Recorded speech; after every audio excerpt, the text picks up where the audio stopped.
Okay, so I just went to an interview, and I've worked all my life in the hospitality industry, and at this interview, it was a very tiny little restaurant for a 0 hours contract and part-time hours, which I hoped would be enough hours to, pay the bills and things. And then she was like, oh, you'll be lucky to even get 20. It'll be like, 5 or 8 hours a week, if that. And so, not really a very, very, very good job. And she was the most snooty person that I have ever met, so pretentious, so up herself. And I've worked my entire life in the hospitality industry. I've worked for the NEC, the ICC, at high-end events through Off to Work, where I have served Gordon Ramsay's foods at Gordon Ramsay's events, not only in various big events that are in the halls of the NEC and at the ICC. Some of these were specialised small events in tiny little rooms. So, for example, the Gordon Ramsay events were for 30 people, if that, and very few of us were waiting, serving canapes and serving, champagne and drinks. And at these events, like every single event, it would be completely different food every single time, various canapes, food that they would come up with completely on the spot, because, Gordon Ramsay's like, he has all his fresh ingredients and he will make up a menu for that particular event and it'll be special for that event. And, this lady was saying, oh, you clearly never worked in a place like this. You've never served apple and beetroot vol au vents before. And I've served soufflés and vol au vents and truffles and all sorts of fine dining and various high-end foods. But yeah, no, I've never served an apple and beetroot vol au vent. And, I held my tongue because there was no point. She'd already got it into her mind that, but this place is so beyond you. And it's just ridiculous how pathetic she was acting to somebody that she's called into an interview. No, your experience is nothing compared to this. You've never had anything like this. And clearly she wanted someone to kiss her ass and say how fine her food and how special it was and how beyond all of these Michelin star restaurants and Michelin stars events that I've worked for literally cooked by Gordon Ramsay, by various Michelin star chefs at various events that I have worked. And yeah, I've served better and fancier foods than those.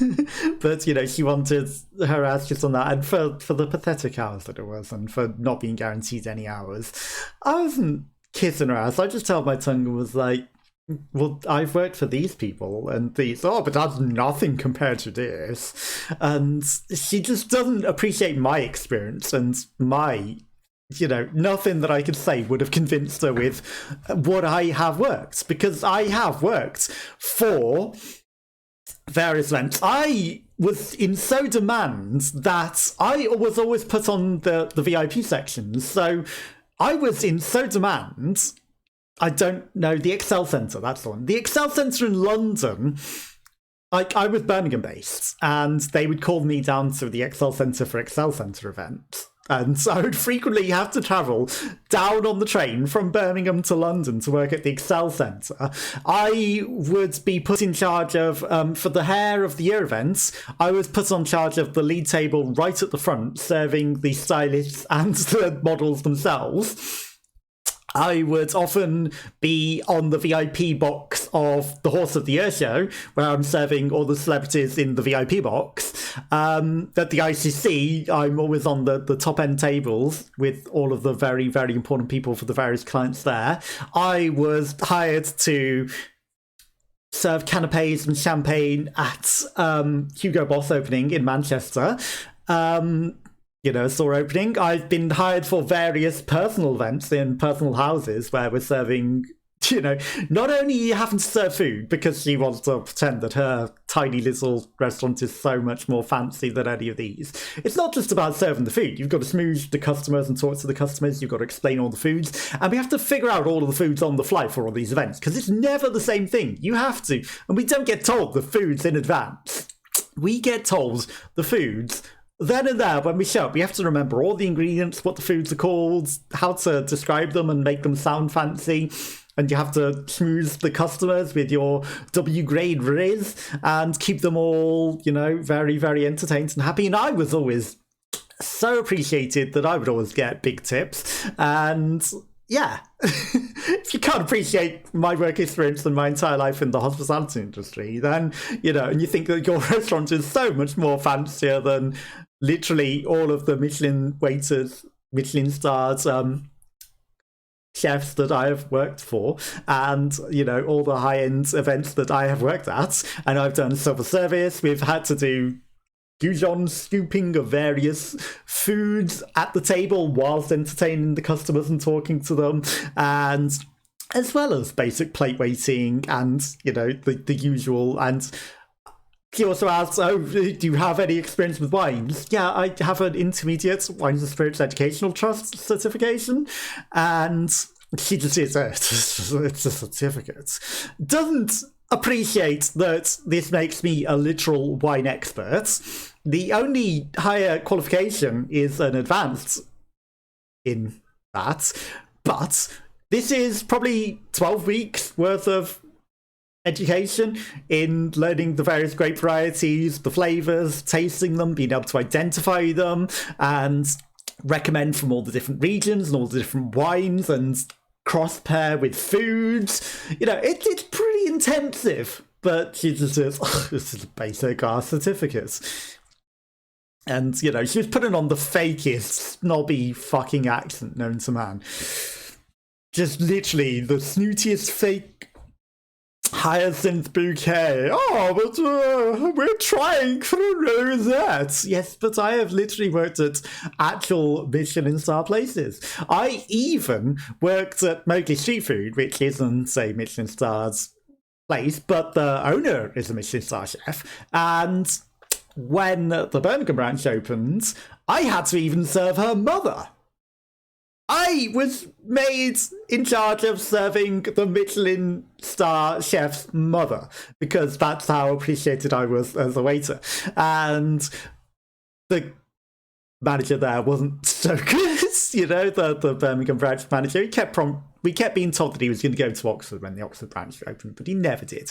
And he hired all of his friends and relatives, and they all skived off, which meant that more often than not I was in charge of the entire restaurant and running the entire thing. I've also got previous supervisory and team leading experience, and when I worked at various events through the off to work, I would be in charge of the away team, so I'd make sure that all the people were there, that everyone was assigned the correct roles, and, you know, do all the various litigation to do with making sure that all of that was up and correct. I was basically made assistant manager at the Think Tank Museum restaurant. Now, I say basically, I don't ever consider this assistant management, so I don't have it on my degree, assistant management, my CV, because, you know, whilst I was in charge of the whole restaurant, it was through temping, so, you know, I wasn't doing the back end stuff that I would consider the assistant management sort of necessarily stuff. So I still consider that team leading. And I was also doing team leading at the ICC, where I was in charge of various teams of tables. So making sure that the various waiters were in charge of their tables and running their tables correctly. So I was in charge of teams of 5 or 6 teams. So yeah, I've done team leading, I've done supervising, I've done pretty much every sort of waiting known to man. I've worked on the bars at festivals, I've worked at Wetherspoons pubs, I've even done chefing at Mitchell's and Butler's pubs. So yeah, I've got a broad, wide variety of experience in the whole of the hospitality sector, and I am a very, very adaptable and adept individual who is highly qualified for such a position. But if I am not appreciated, and you can't appreciate the places that I've worked at and the foods that I've served, which whilst it isn't an apple and beetroot vol au vent, I have served such a variety of different foods. I, again, did not go into this because it just sounds so uppity, but maybe that's what she wanted. I just held my tongue. I acted professional, and I was just like, I haven't. Even though that sounds like it would be a completely overpowering combination that don't go together. Didn't even have cheese to balance it out, to maybe tone it down to be something edible and nice. It was just apple and beetroot vol au vent, and that would be very, very, very sharp and sweet at the same time, and not really what most people would want. But yeah, no, I haven't particularly served that, and yeah, I've worked at places with rosettes, a lot of places with rosettes. I've worked at Michelin star places. I've individually served. What has happened to my thing? It's my PC crashing. Why did that close down? It didn't. It just minimized window. Windows update is doing some nonsense and it removed my preview. But yeah, I've worked at so many different places and I've got such wide experience that I am more than qualified for that. I've worked at so many high-end events and all sorts of varieties. I've served some celebrities, quite a few celebrities, not on my CV. I also did, what's the word? Press, but there's a better word for it. I was press at the Good Food Show, where I tasted and talked to, conversed with a variety of the country's finest celebrity chefs. It's brain fog at the moment, for proper words, but, also suffering from autoimmune, which has caused me some serious issues at the moment. And yeah, that is not good. But I have such a wide variety of experience. And yeah, there's things beyond even what my professional CV is. Because I don't consider that as my food service experience, even though that was a food-related thing. And again, I've eaten foods from the highest celebrity chefs of the country. I've had conversations with some of the finest celebrity chefs of the country. I have rubbed shoulders with millionaires at affiliate events. On affiliate events, actually, even I've eaten at Kensington Rooftop Gardens. Very, very, very fine dining food there. There's a fancy boat that goes around the Thames in London that I've also eaten at these affiliate events. So, I've tasted some of the finest foods. I've rubbed shoulders with some of the finest celebrities. I've quite a wide variety of experience, and I'm able to converse with and entertain even the finest of individuals. So, if you want somebody that is more than capable of keeping your customers entertained and also serving them in the finest of capabilities, and is so diverse that he can do all of this and is more often than not left in charge of pretty much everything when he's at these jobs, I'm the perfect individual to hire. But if you cannot appreciate me and you want to try and just negate all of what I have to say and all of my experience, then you don't deserve to hire me. So I will find somebody that actually deserves to hire me. Now, unfortunately, the reasons that I left my last jobs were a variety of things. One was an injury because of the autoimmune. It was opening up an old snowboarding injury in my elbow. So I've got a cracked bone that was causing me some pain that spread throughout my entire body. And then COVID happened. And then there's a endless gap in your CV, which a lot of employers don't like. And then Birmingham was pretty much going bankrupt. And there's, all of the hospitality places were all closing down. So, there was literally nowhere to actually get hired. And there, anywhere there was is like no hours. So, and then I moved to a completely different town. And, I'm trying to make a fresh start here. But, all things that add up to a longer than I would like gap in my CV. But still, I dispute that my experience is not adept to working at that job, especially for so few hours, and you just want to put someone down and go, oh, but that's nothing compared to... She just would shut up about her apple and beetroot vol-au-vents as though it was something special that was going to get her not only this result, but probably Michelin stars in this tiny, unknown, tiny, dark and dingy restaurants so far from town that, you know, no one's really going to go to. So, you know, and yeah, just had a single menu with hardly anything served on it. Trust me, I've worked at places like that. I've served at places like that. I know menus like that. I've served finer foods than that. I can describe all of that perfectly fine. But if you cannot appreciate me, you do not deserve me. So I'll find somewhere that can appreciate me and can deserve me. But yeah, I mean, if anyone out there wants to hire somebody that has team leading supervising experience and would like to give me a potential proper career, or even if you would like to hire me for, you know, journalism and things like that, I also have experience in that. And like I say, I was actually official press at the Good Food Show, and I've done an official press on a lot of my stuff on the website as well. But yeah, I'm very, very experienced in all aspects.